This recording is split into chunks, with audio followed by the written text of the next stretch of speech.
আসসালামু আলাইকুম সম্মানিত ভিউয়ার্স, যে যেখান থেকে আমাদের ভিডিওটা দেখছেন বা ফলো করেন তাদেরকে জানাই আন্তরিক শুভেচ্ছা ও অভিনন্দন। দর্শনা ইঞ্জিনিয়ারিং বিভিন্ন সময় বিভিন্ন প্রকারের আধুনিক কৃষি মেশিনারি দেখিয়ে থাকে।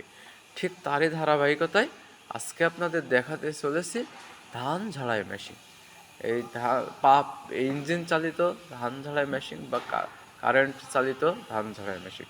আপনারা মোটর সহ সেট আপ চালাতে পারেন, মোটর বাদেও চালাতে পারেন। আপনারা ইঞ্জিনও ব্যবহার করতে পারেন এবং মোটরও ব্যবহার করতে পারেন। যে যার চাহিদা সেই অনুযায়ী এই মেশিনটি ব্যবহার করতে পারেন। মেশিনটির যে ঢোল, ধান ঝাড়া মেশিনটির যে ঢোল ব্যবহার করা হয়েছে অরিজিনাল বাবলা কাঠের ঢোল, এবং যে এর লোহা ব্যবহার করা হয়েছে 2x2 অ্যাঙ্গেলের, এবং যে ব্র্যাঙ্কটি ব্যবহার করা হয়েছে ব্র্যাঙ্কটি নিউ, নতুন এবং মজবুত মজবুত ব্রাইন, এবং মেশিনটি হেভি কোয়ালিটির এবং হার্ডি একটা মেশিন। আর এই ধান ঝাড়াই মেশিন আমাদের কাছে নিলে বিভিন্ন সাইজের পেয়ে যাবেন, 32, 36, 48, 50 এবং 60 ইঞ্চি পর্যন্ত। আমাদের কাছে আপনারা পেট্রোল চালিত ধান ঝাড়া মেশিনও পাবেন, মোটর চালিতও পাবেন, ইঞ্জিন সেট আপ করে চালাবেন এমন মেশিনও আমাদের কাছে পাবেন। তাই যার যে চাহিদা অনুযায়ী সেটা নিতে পারেন। আমাদের কাছে ফ্যান সহও আছে, ফ্যান বাদেও আছে, আমাদের সাইড ফ্যানও আছে এবং তলায় নিচের ফ্যান সহও আছে। আপনাদের যে যেটা চাহিদা সেই অনুযায়ী নিতে পারবেন আমাদের কাছে। এছাড়া কেউ যদি নিতে চান তাহলে আমাদের স্ক্রিনে থাকা নাম্বারে যোগাযোগ করেন।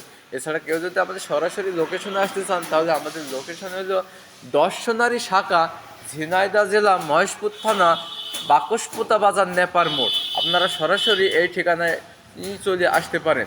এছাড়া আমরা বিভিন্ন কোরিয়ার সার্ভিসের মাধ্যমে সারা বাংলাদেশ ডেলিভারি দিয়ে থাকি, শহর থেকে গ্রাম এবং গ্রাম থেকে প্রত্যন্ত গ্রাম পর্যন্ত, এবং 24 থেকে 36 ঘন্টার ভিতরে আমরা সারা বাংলাদেশ মাল ডেলিভারি দিয়ে থাকি।